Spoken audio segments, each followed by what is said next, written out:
बेटी ने आकोला की कथा में एक प्रश्न किया था, वो प्रश्न आज स्मरण में आया है तो आप लोगों के बीच में हम कहें। एक बेटी ने आकोला की कथा में प्रश्न किया था, गुरुजी प्रेम करना बुरा होता है कि अच्छा होता है?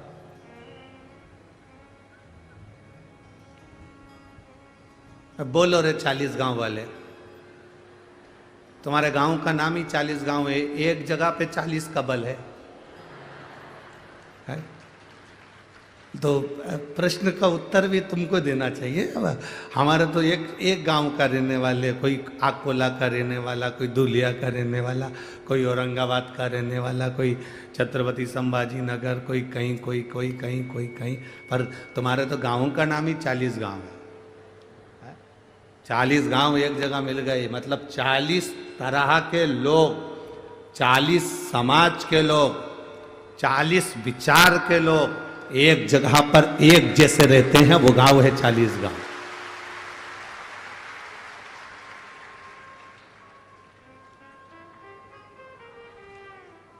चालीस तरह के लोग एक साथ रह रहे हो जहां,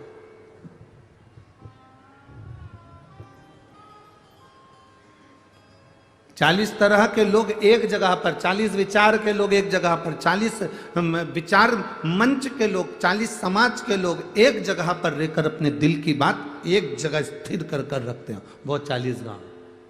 तो उस आकोला की बच्ची ने प्रश्न किया, क्या प्रेम करना अच्छा होता है कि बुरा होता है?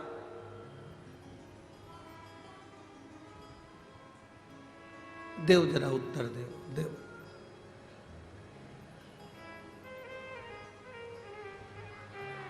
तुम बोलोगे तो है, नहीं तो मुंडी हिला दो, ऐसी हम उतने में समझ जाएंगे।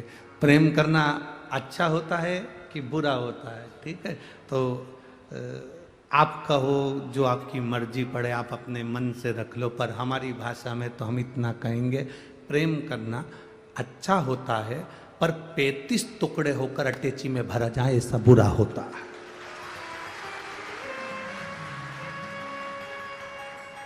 हमारी भाषा में हम कहेंगे प्रेम करना अच्छा होता है, मना नहीं है। राधा कृष्ण का भी प्रेम है, राम लक्ष्मण का भी प्रेम है, एक बाप और बेटी का भी प्रेम है, एक बहन बहन का प्रेम है, एक स्नेह बहनों का भी होता है, भाई का भी होता है। प्रेम करना मना नहीं है, पर ऐसा प्रेम करना बेकार है जिसमें तुम्हारे टुकड़े होकर तुम्हें फ्रिज में भर दिया जाए या अटैची में भर दिया जाए, वो प्रेम बेकार है। वो प्रेम हमारी दृष्टि में पूर्ण तरह से बेकार। आप प्रेम करो भगवान शिव से, आप प्रेम करो अपनी विद्या से, आप प्रेम करो अपनी पढ़ाई से,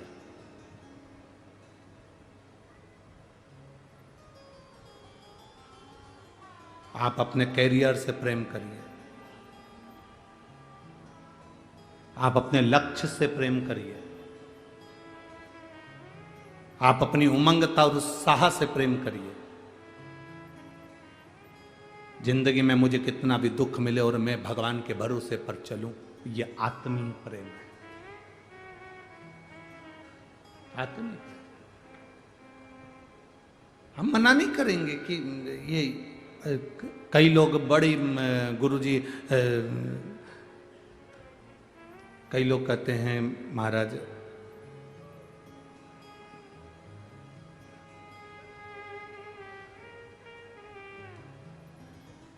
बहुत लोग कहते हैं हिंदू राष्ट्र बनाना है, हिंदू राष्ट्र बनाना है। हम उनसे कहते हैं हिंदू राष्ट्र तो बन जाएगा, पर पहले अपनी इस देह को एक बार हिंदू तो बनाओ, तो हिंदू राष्ट्र बनने में देरी नहीं लगेगी।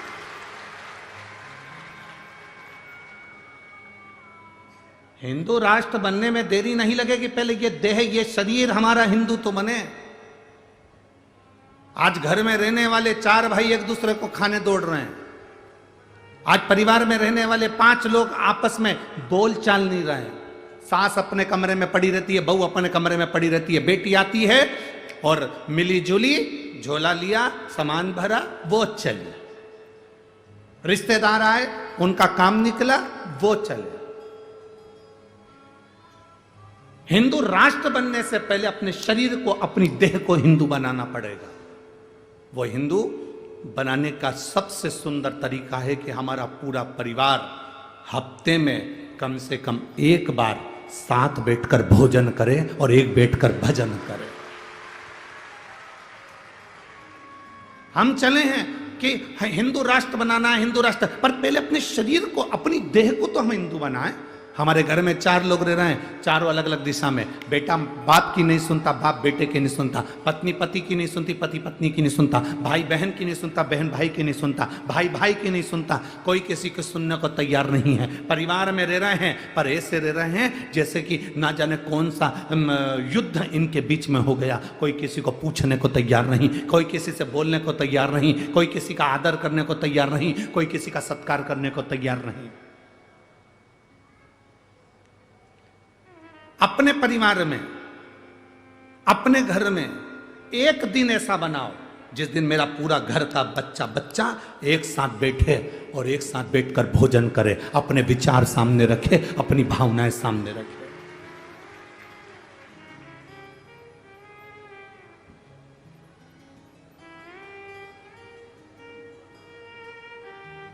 और उस समय पर किसी का मुंह नहीं फूलना चाहिए।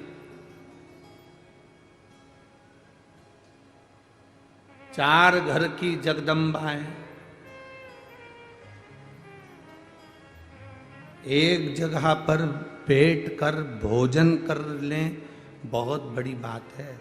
एक आती है आटा उसन कर जाती है, दूसरी जगदम्बा आती है रोटी सेक कर जाती है, तीसरी आती है सब्जी कतर के जाती है, चौथी आती है सब्जी बघार जाती है। और मालूम पड़े कि वो पूरा भोजन ठंडा हो गया, जिसकी मर्जी पड़े पड़ाए खाओ। खुद के पति आए, सिर पे पल्लू लेके आई, गरम करा खिलाया, और मालूम पड़े कोई दूसरा आया, ऐसा कैसे ही पड़ा कि पड़ा भोजन दे दिया। इसमें हमारा प्रेम नहीं झलकता बाबा, इसको स्नेह नहीं कहते। मेरे भोलेनाथ जी ने ये सब चीजों बहुत दूर रखी, सब चीजें दूर।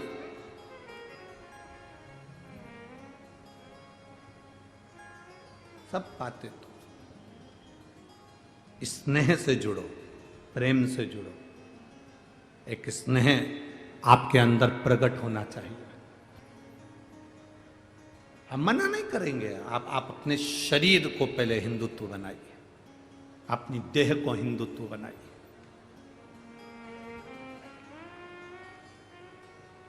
अगर आज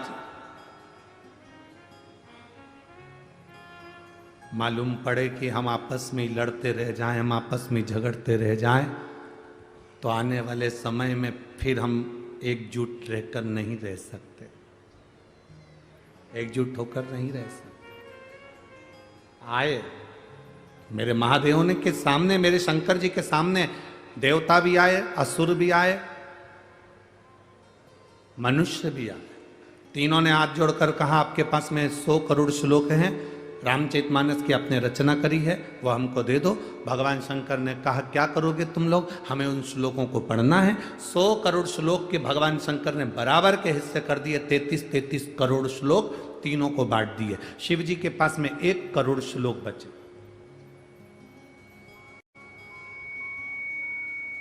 मेरे महादेव के पास में 1 करोड़ श्लोक बचे।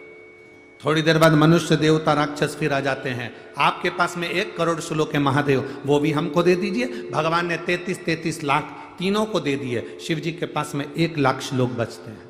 थोड़ी देर बाद मनुष्य देवता राक्षस फिर आ जाते हैं। बाबा आपके पास में 1 लाख श्लोक हैं। शिव जी ने 33 हजार तीनों को बांट दिए। भगवान शंकर ने 33 हजार तीनों को बांट दिए। शिव जी के पास में 1000 श्लोक बचे। थोड़ी देर बाद मनुष्य देवता राक्षस फिर आ गए। भोलेनाथ आपके पास में 1000 श्लोक हैं। शंकर भगवान ने 3300 श्लोक तीनों को बांट दिए। शिव जी के पास 100 श्लोक बचे, मात्र 100 श्लोक। थोड़ी देर बाद मनुष्य देवता राक्षस फिर आ गए। बाबा आपके पास में 100 श्लोक हैं। भगवान ने 33 श्लोक तीनों को बांट दिए। शिव जी के पास एक श्लोक बचा। थोड़ी देर बाद मनुष्य देवता राक्षस फिर आ गए, बाबा आपके पास में एक श्लोक है। शंकर भगवान ने सोचा श्लोक एक है, लेने वाले 3 हैं, इनको बांटू कैसे? तो समझ में आया कि जो श्लोक लिखा था वो अनुष्टुप छंद का था। संस्कृत के अनुष्टुप छंद में 32 अक्षर होते हैं, तो शंकर भगवान ने 10-10 अक्षर तीनों को बांट दिए। शिव जी के पास में मात्र 2 अक्षर बचे। थोड़ी देर बाद मनुष्य देवता राक्षस फिर आ गए।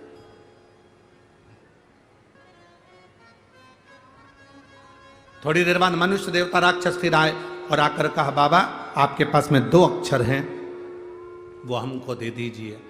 मेरे देवाधिदेव महादेव ने कहा, मनुष्य देवता राक्षसों से मैंने पूरी रामचरितमानस तुमको दे दी, पर ये 2 अक्षर मैं किसी को नहीं दे सकता, क्योंकि यही मेरी जिंदगी का सार है। आप मत दो, पर ये तो बता दो कि दुनिया को सब कुछ देकर तुमने वो 2 अक्षर कौन से अपने पास रखे? शंकर जी ने कहा, एक रा और दूसरा माँ, ये मैंने अपने पास, ये मेरे करीब में, मेरा अपना, मेरे अपने पास में। एक रा और दूसरा माँ। राम मेरे महादेव ने अपने पास में रखा, बाकी का सबको दे दिया। तुम्हें जो ले जाना है ले जाओ, तुम्हें जो लेकर जाना है जाओ।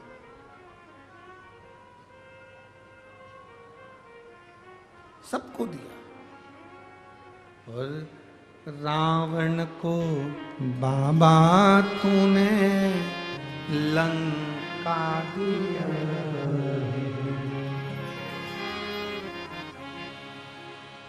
भस्मासुर को तूने कंगन दिया। Welcome to extra winnings. जब आपकी टीम नहीं खेल रही हो, थोड़ा ध्यान अपने गेम पर दो ना। Zupi.com से ऐप डाउनलोड करो, खेलो लूडो और जीतो लाखों तक कैश। पाजी दूसरी वाली गोटी निकालनी थी। ध्यान अपनी गेम पे दो ना। ओके। 7 करोड़ से भी ज्यादा रियल प्लेयर्स के साथ खेलो लूडो सिर्फ Zupi पर। इस खेल में आदत लगना या आर्थिक जोखिम संभव है, जिम्मेदारी से खेलें। उसी ने तेरा पीछा किया भोले बाबा, उसी ने तेरा पीछा किया भोले बाबा। मत वाले रखवाले बमा बम भोले शंकर, गले में नाग भयंकर। बमा बम भोले शंकर, गले में नाग भयंकर। बमा बम भोले शंकर, गले में नाग भयंकर। बमा बम भोले शंकर, गले में नाग भयंकर। विपदा हमारी हर लो त्रिपुरारी भोले बाबा। विपदा हमारी हर लो त्रिपुरारी भोले बाबा। ओ विपदा हमारी हर लो त्रिपुरारी भोले बाबा। विपदा हमारी हर लो त्रिपुरारी भोले बाबा। मत वाले रखवाले, मत वाले रखवाले।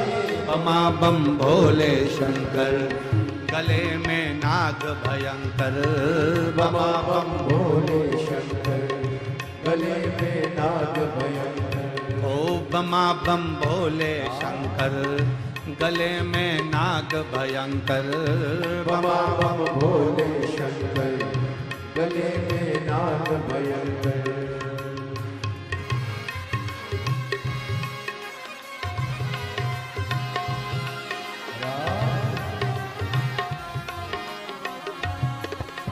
शंभू